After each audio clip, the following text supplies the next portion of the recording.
Welcome back, ladies and gentlemen, to Canadian Football Central, CFL content for the fans, by the fans. And, Rick, this wasn't a week that was too kind to either of us. First of all, in our teams that we root for, and secondly, in our predictions, especially mine. Mine is bad. Is not good. I will say, though, in my defense, my team put up more points than yours. Yes, yours did. No. Yours did. Yours put up double the points mine did, and my team was just absolute garbage. And trust me, we will get to that. And honestly, actually, you know what? Let me see here. I think we're gonna get to this right away. I think we need to cut to the chase, and get right into this. How does that sound, Rick? Does that sound good? Okay, we're good. First game: Montreal Alouettes defeat the Winnipeg Blue Bombers by a score of 27-12. And some of those 12 points are meaningless because the Alouettes essentially stopped really trying to play and just was resting everyone because they had already won the game. So, oh boy. I have so many problems with this game. Firstly, I guess this is what happens when no one plays in the preseason in the sense of, what was I saying in the preseason games? It's okay. We didn't have any of our starters out there, so this isn't reflective of the team. Was that true? Yeah, it was true. However, you know what's also true? The fact that no one was prepared for this game, in the sense of that Montreal dominated offensively and defensively. Now, I will say credit to at least the Bombers' defense in the sense of not being terrible this game. 27 isn't the worst thing in the world. It's a bit too much, but if we're comparing the defense to the defense is clearly much better for Winnipeg. So what did the Alouettes do right? Pretty much everything. They really don't make very many mistakes. They play really, really well offensively. They played extremely shut down defensively. I meant they kept the Bombers to almost nothing. So, I mean, even the fourth quarter, they outscored you guys 4-0. Exactly. And fourth quarter? Third quarter. Third quarter. Yeah, third quarter. They outscored us 4-0. Yeah, no. So let's just put it this way. First quarter, Winnipeg put up a field goal. Second quarter, safety. Third quarter, big donut. Fourth quarter, touchdown. And Johnny Augustine touchdown. A Johnny Augustine touchdown. That's right. Yeah, no. It kind of says something when the best players on your team was. Let me think here. Johnny Augustine. I'd say Sheehan, our punter. I'd say he had a good game. Besides that, did anyone else have a good game? You know what I've noticed, and this is just overall. Really? I'm just saying like this across the board. Yep. You're gonna see some players. You'll notice who they are. That last year on their previous teams, they put up some ridiculous numbers. Now that some players have gone to new teams, fans are going to have like a high ceiling like this when they're really. Yeah, no, that's kind of, it's Jordan Bennington syndrome where you come out flying. But then once the league sort of figures you out and you settle in, that's where we really find out how really good you are and how good you're going to be in the long haul. Now, one point of contention for this game was Sergio Castillo seemingly missing a lot of kicks, as well as even the Alouettes. They had missed a few, even though he was a bit better in that regard. Notably, I think it was at least one convert. I think he missed a second one. We're gonna have a video out on that because there actually is a reason to this. That is more of a problem league-wide in the CFL, and there's a way that they've dealt with it and all this sort of stuff. Regarding chipped balls, referring to like chips that they're putting to track stats, all this sort of stuff. We're going to have a video on that, so I'm not going to talk about that in this video. But problems offensively. First of all, Zach Collaros, can you stop throwing at their ankles? Seriously, the first quarter, couldn't get a ball higher than someone's knee. Like, it was one of those things where you're wondering why we're not catching so many. That's one reason why. Secondly, couldn't get the running game going. Oliver couldn't really get much of anywhere just because I found a lot of time he just kind of was stammering there looking for a hole and just, sometimes it was there, but he wasn't engaging the way that he's capable of. And so that kind of would really shut it down. And Montreal was also doing a very, very, very good job at reading the Bombers play calling. And this is one kind of, for all the things that Buck Pierce has been able to do in the Grey Cups, he's been able to get us. One common problem with Buck Pierce's play calling is his predictableness in the sense of, okay, first down, what does he do? He runs. Okay. Does he get 5 yards? If he gets 5 yards or more, he runs again. If he gets less than 5 yards, he throws. That is Buck Pierce 101. Every play, occasionally a jet sweep. Quick question for you. Has he ever changed the playbook over time? I don't know if he has. I think he's made small tweaks, but nothing significant. That honestly 100% sounds like a fucking Tommy... Pardon my French. Yeah. But sounds like a Tommy Cutendale playbook. Yeah. And now to his credit, we've got to 4 straight Grey Cup appearances with that playbook. I understand it. I get it. I really do. I don't think that the playbook needs to change.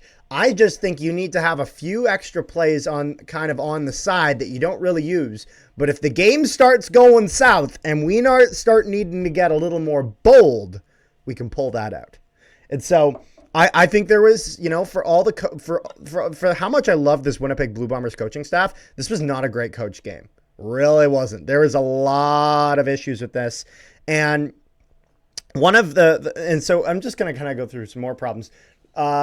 Just bad communication errors. Calera's trying to hand it off to Oliveira, and both of them almost bloody well dropping the whole thing. Just because they were playing the option, but they couldn't decide what option they wanted to pick.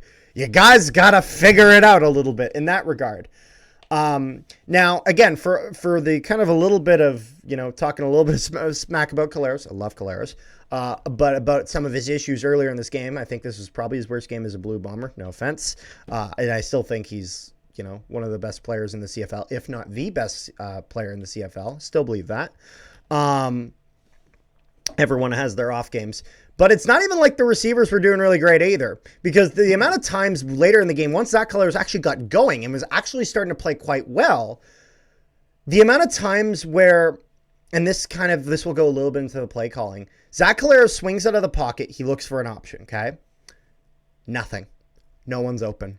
No one's available. And the problem was that Alouettes were playing zone defense all over the place. Now the question is, how do you beat zone defense?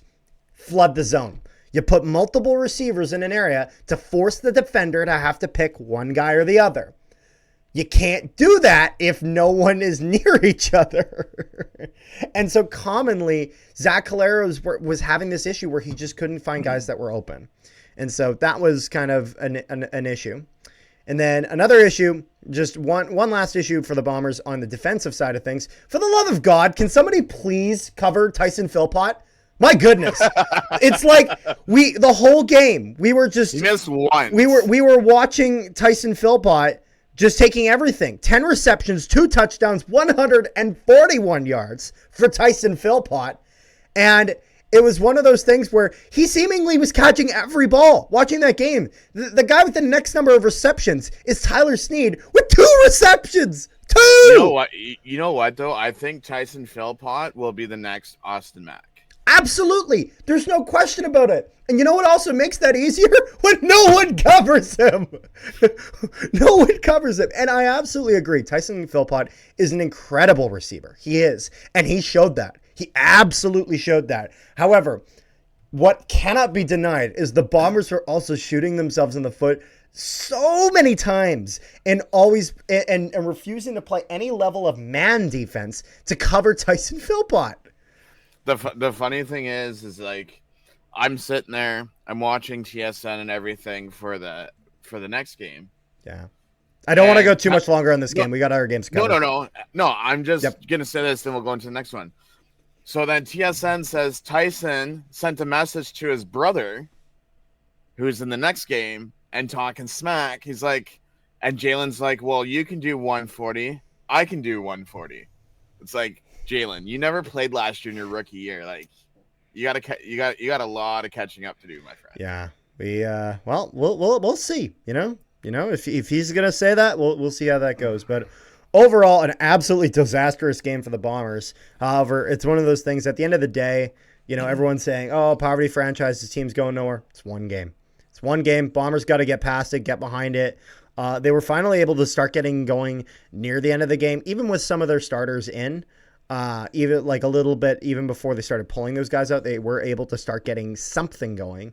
And so they got to carry that into the next game, and they got to get a win against the Ottawa Redblacks next week, where there's no excuse for failure.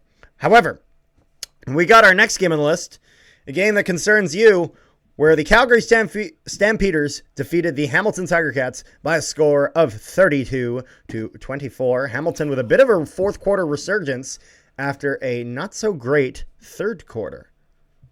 So, Carter, do you remember us talking about a certain topic that both of our teams had problems with? Playing half a game? Year? No, that letter that starts with the letter P. The letter? Penalties. Oh, penalties, yeah.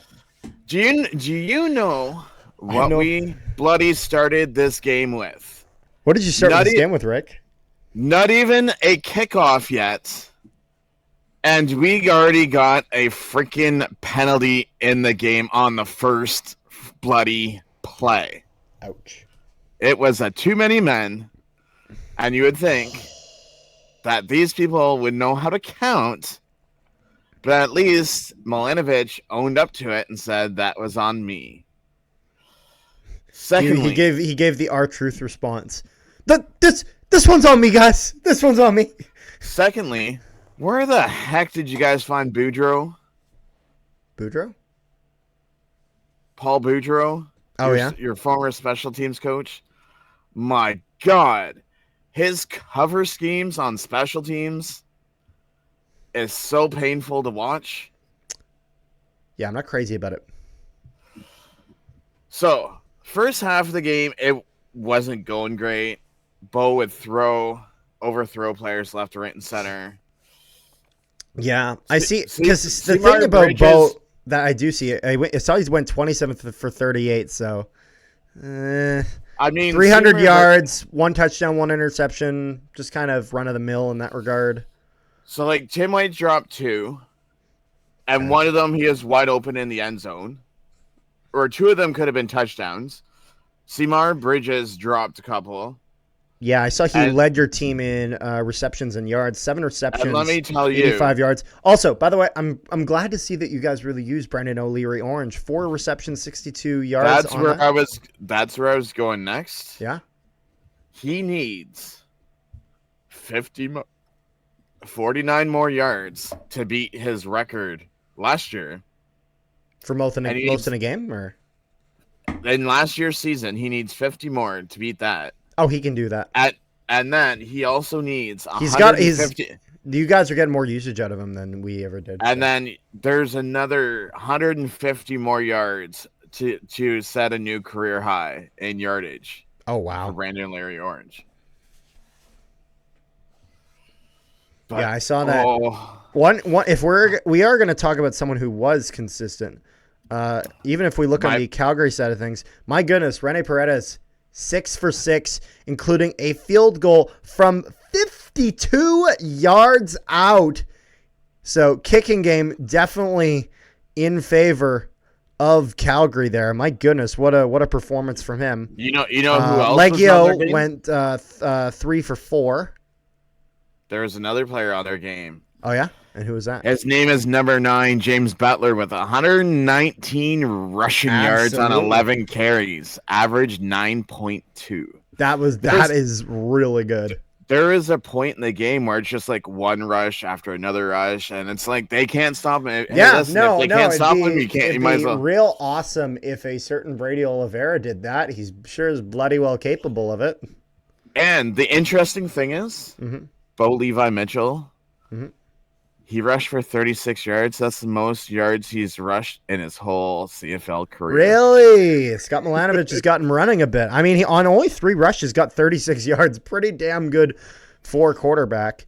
So was able to get that done. And a lot of receptions here amongst the Ticats here with, again, 85 for Bridges, 62 for O'Leary Orange, 55 for White, 48 Dunbar Jr., 37 for Kyron Smith, 37 yards. So really, really distributing the wealth in that regard. And very similar story over on the Calgary side of things with both Barnes and Cam Eccles getting themselves a touchdown. By the way, just for those not aware, our Cam Eccles interview has been postponed, not canceled. There is just a scheduling conflict, so that will be happening at a later time. Now, one thing that will also be happening, it will be posted on our Instagram as well as on Twitter or X by the time this video comes out, is that on Tuesday we are having an interview with none other than Calgary Stampeders franchise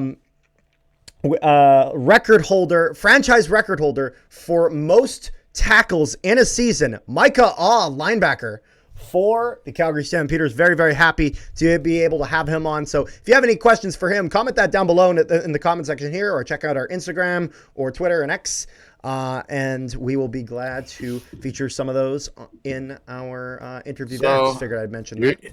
You're going to be a proud father? Yep. Demario Houston got an interception. See, I'm a proud father, but then also it kind of hurts because it's of course he got one because he's not with us anymore. The thing that was very painful to watch, our offense was amazing, don't get me wrong, is when your defense, no pressure on the quarterback from the defensive line. And that surprised me because you guys have a very capable, on paper, your guys' defensive line is very scary. And then from linebacker to secondary, when you give them 20 yards off the line, that's like an automatic first down. Just lob it. Yep. Throw it. So, overall, is there anything else that you want to say about your game there? Because we got two other games to talk about. The fact that we got Jonathan Moxey and Jamal Peters coming up this week. So there you go. Well, and I got Adam Bighill coming up this week. So I understand that sentiment of being excited for what's to come, even if week one doesn't necessarily go your way. Calgary Stampeders, who I'd predicted to be last in the West, already with their first win of the season in Game 1, 32-24 final score against the Hamilton Tiger Cats. Third game of the week now. In Edmonton, the Saskatchewan Roughriders, in an absolute barn burner, defeat the Edmonton Elks by a score of 29-21. It is what is such an intense game. And what has the Saskatchewan Roughriders proved? That even though it's difficult, you actually can win a football game by only playing half a game. So they somehow get that done with an astonishing 21 points in the fourth quarter. But my goodness, with a fumble laid on by AJ Ouellette, the Elks almost got it done and almost tied this game. They would have had to hit a 2-point conversion, but man, they did get it close. Got to see the Edmonton Elks in their 75th anniversary jerseys, the brand new green ones, beautiful jerseys, very, very much like them. So good to see that. And overall, what do you think of this game? Well, when you have one returner on each team return either a kickoff or a punt return, I can't remember what it was, and each touchdown return gets called back, each for a penalty. It got to the point where it's don't even touch anyone. No one touch no one, just let the guy run. Yeah, no, it's crazy. It's just let the returner get as much as he can at just minimal blocking. No, I get that. However, one thing I will say is that my prediction for Saskatchewan was that their leading receiver was going to be Kian Schaefer-Baker, and yours was Sean Bain Jr. Now, one thing I will say, if this continues on course, Rick, your prediction looks pretty darn good. Sean Bain Jr., with 5 receptions, 125 yards, and 3 touchdowns for Mr. Sean Bain Jr. Excellent game over there for the Saskatchewan Roughriders. Trevor Harris with a pretty solid game. 3 touchdown passes, great. Did throw 2 interceptions, but was able to go 22 for 31 with 305 yards. It's hard to say a guy had a bad game when he hits that 300-yard mark, and he's still under 35 attempts. So not bad in that regard. Starnes had a solid game as well in the receiving core there. AJ Ouellette pretty much played all of them. Only got 32 yards on 18 rushes. AJ Ouellette averaged 1.8 yards per carry. Ouch! That's not good. That's not good. This goes back to my point that I mentioned 2 games ago. Yep. That you will see people have, like, everyone's seen that of how well he did in Toronto last year, and then they have their ceiling up here when it really needs to be like down here. Yep. Because again, I don't know if Saskatchewan's offensive line is really. Yeah, I really don't know. Now, if we go look over to the Edmonton Elk side of things, I'm a bit confused here. And what I mean by that is McLeod Bethel-Thompson plays all of this game, gets, at least passing-wise, gets himself 336 yards, good, on 42 attempts, 33 for 42, so not bad. But 42 attempts, that's a lot of time to be throwing that ball. Very, very risky business. Gets himself 2 touchdowns. Very lucky. Only gets himself 1 interception, though. So pretty good for 42 attempts to only give up 1 pick. And then rushing-wise, leading rusher Brown, 3.3 average yards, 23 yards total. Not exactly going to be what you're looking for there. If you're going to be doing 7 rushes, going to be wanting to get a little bit more. But it is what it is in that regard. Devin Mitchell leads the league leads the team in receiving yards with 93 on 7 carries. However, the 2 touchdowns for the Elks would go to receiver Mayela, who would get 40 yards, 2 touchdowns on 5 receptions. So was able to be pretty decently clutch in that regard. Boris Beatty would go 2 for 3. But again, it's one of those things where all of these kicking stats from the first week I would take with a grain of salt. Simply for the fact that we are hearing of some widespread issues with the balls that they currently have. These should be resolved moving forward. Please make sure, though, later, I believe it's later today, most likely, we're going to have a video out on the chip balls for the kickers. So to make sure they check that out. Julian, though, had a good game at punting, 381 yards on 7 punts, longest being almost 70 yards, 69-yard punt there for the Elk. So was good a bit in the special teams overall. And so I got something to ask Sergio Castillo. Oh, yeah? Because my dad was just mentioning it to me. Yeah? Did you remember to kick with the laces out? Oh, kick with the laces. Oh, my goodness. He's like, oh, it's just. To be fair, he wasn't the only guy missing kicks this week, and that was a league-wide players were addressing concern. However, again, I'm gonna try to leave that to our video dedicated to that, if that's all right. No, I wasn't even gonna mention that. Yeah. It's just like Oh, by the way, yep, I have something new to mention to you for our next game. If you want to move on to our last game. All right. Well, so I'll just quickly wrap up this one then. Then overall, very, very intense game down to the wire. Edmonton's, again, they almost get back into this.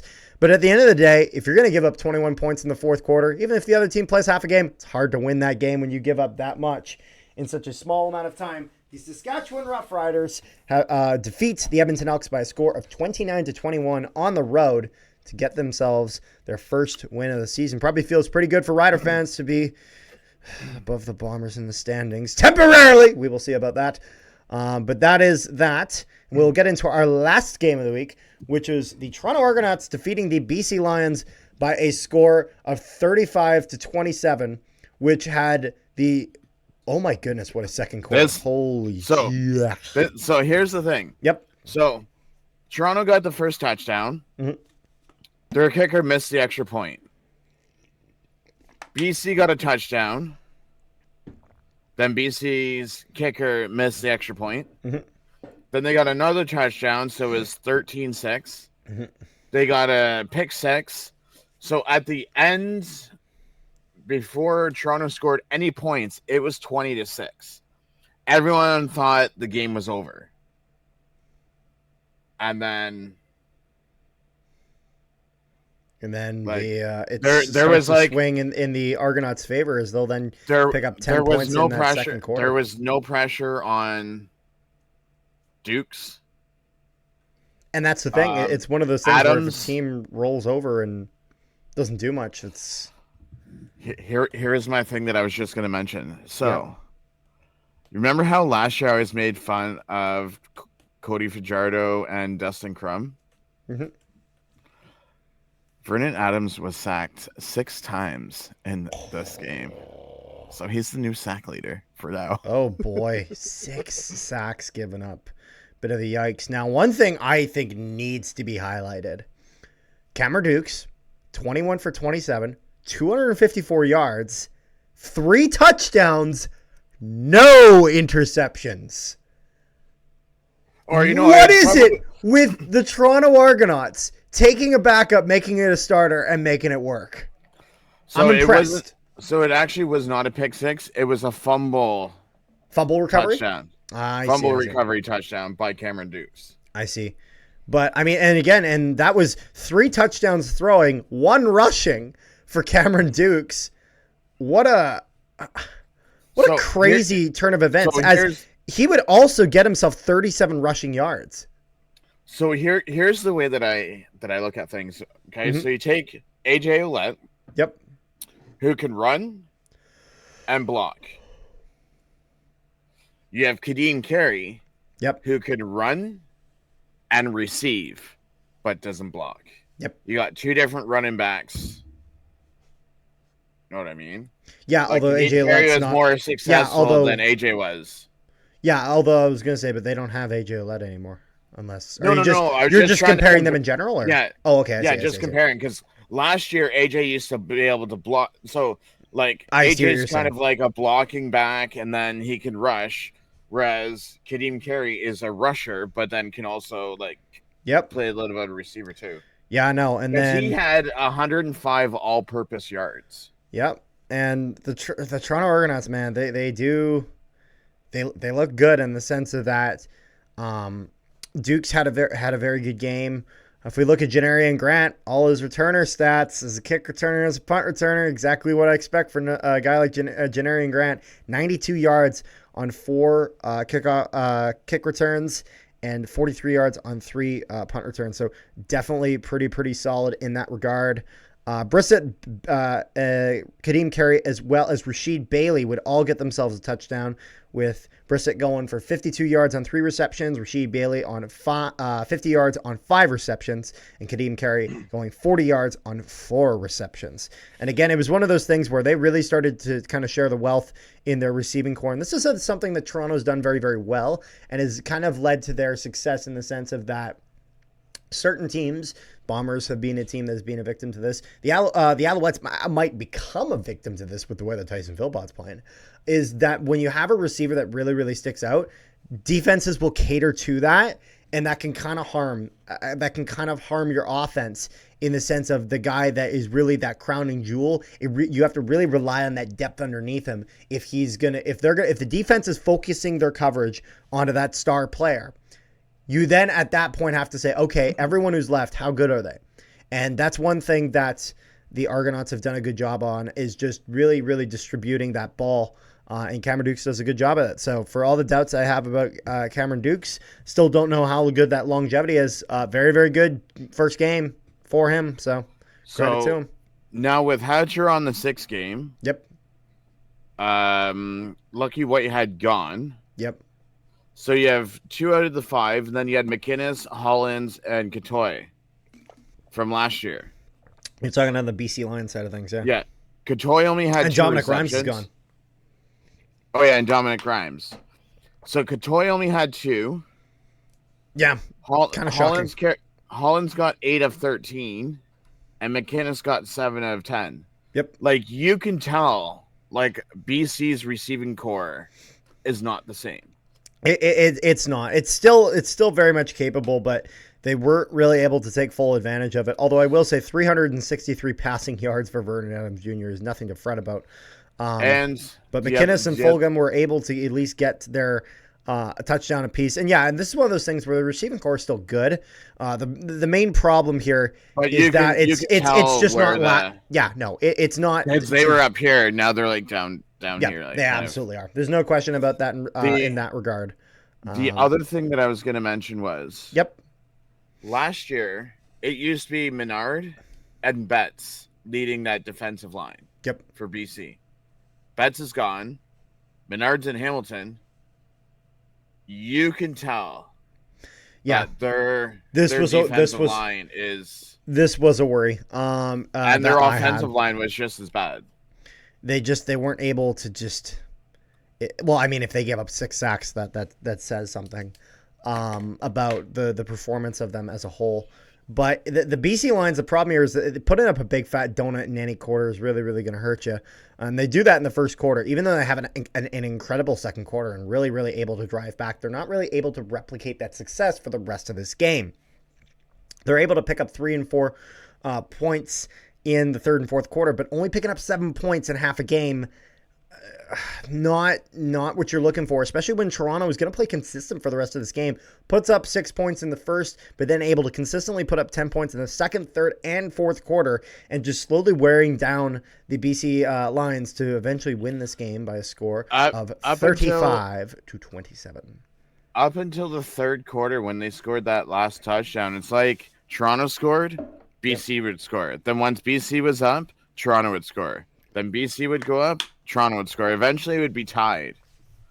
And then, so here's the other thing.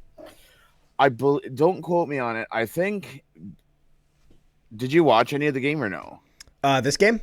Yes. I was able to watch just little bits and pieces of it. I was busy. So don't quote me on it. I think they were on BC. Like we're talking like on Toronto's side. Mm-hmm. I think they were on Toronto's 40.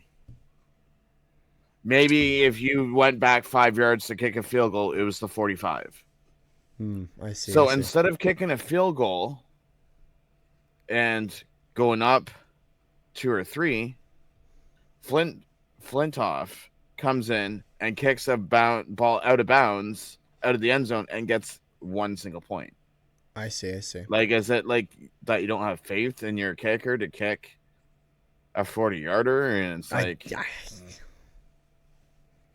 Beats me. But, Beats me. I don't know. It's one of those things where it's not like Sean White. So you're saying that they wouldn't use Sean White to kick 40 yards? Yeah, it was just like one point where they brought in the punter, and instead of kicking like a field goal, it's like we'll just kick a punt. Do you know why that really doesn't make sense? In the fourth quarter of this game, Sean White's hit ones for 51 yards. No, but at that point, it was third down. They were down 26-23, and I guess they wanted to only be down 2. Beats me. I don't see the point in it, in the sense of literally the very next quarter, Sean White would kick 51. So there's no question if he was capable of doing it. So I don't know. But it is what it is. Is there anything else you want to talk about with this game? Not this game, but this week. So here's an interesting fact. Okay.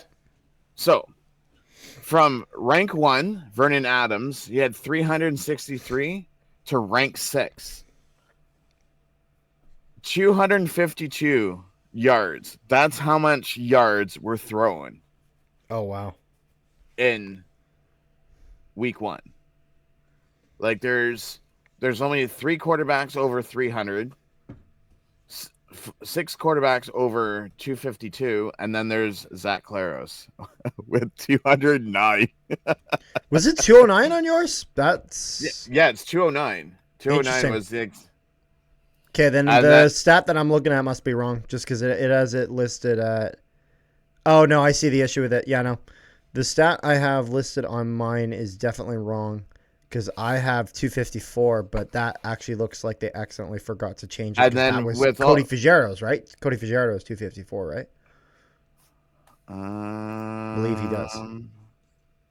Just want to confirm that. Fajardo and Dukes both have 254, and then Jake Mayer has 252. Yeah, no. Then if you go over to rushing, James Butler leads it, but then you have Dedrick Mills with 87 and Kadeem Carey with 65. Yeah, no, yeah. When we had been talking just about how like- Mills was going to be probably that next like step up guy over there in Calgary, and he definitely showed up. And then it's like Phil Pot comes out of nowhere. Like, who would have thought he would have had 141 yards? Apparently not the Bombers, because we never covered. And then Bain Jr. is like second with 125. It's like, so those two have 5 touchdowns between the two of them. Yeah. But yeah, I would hate to see. I can't see BC giving up more sacks next week against Calgary.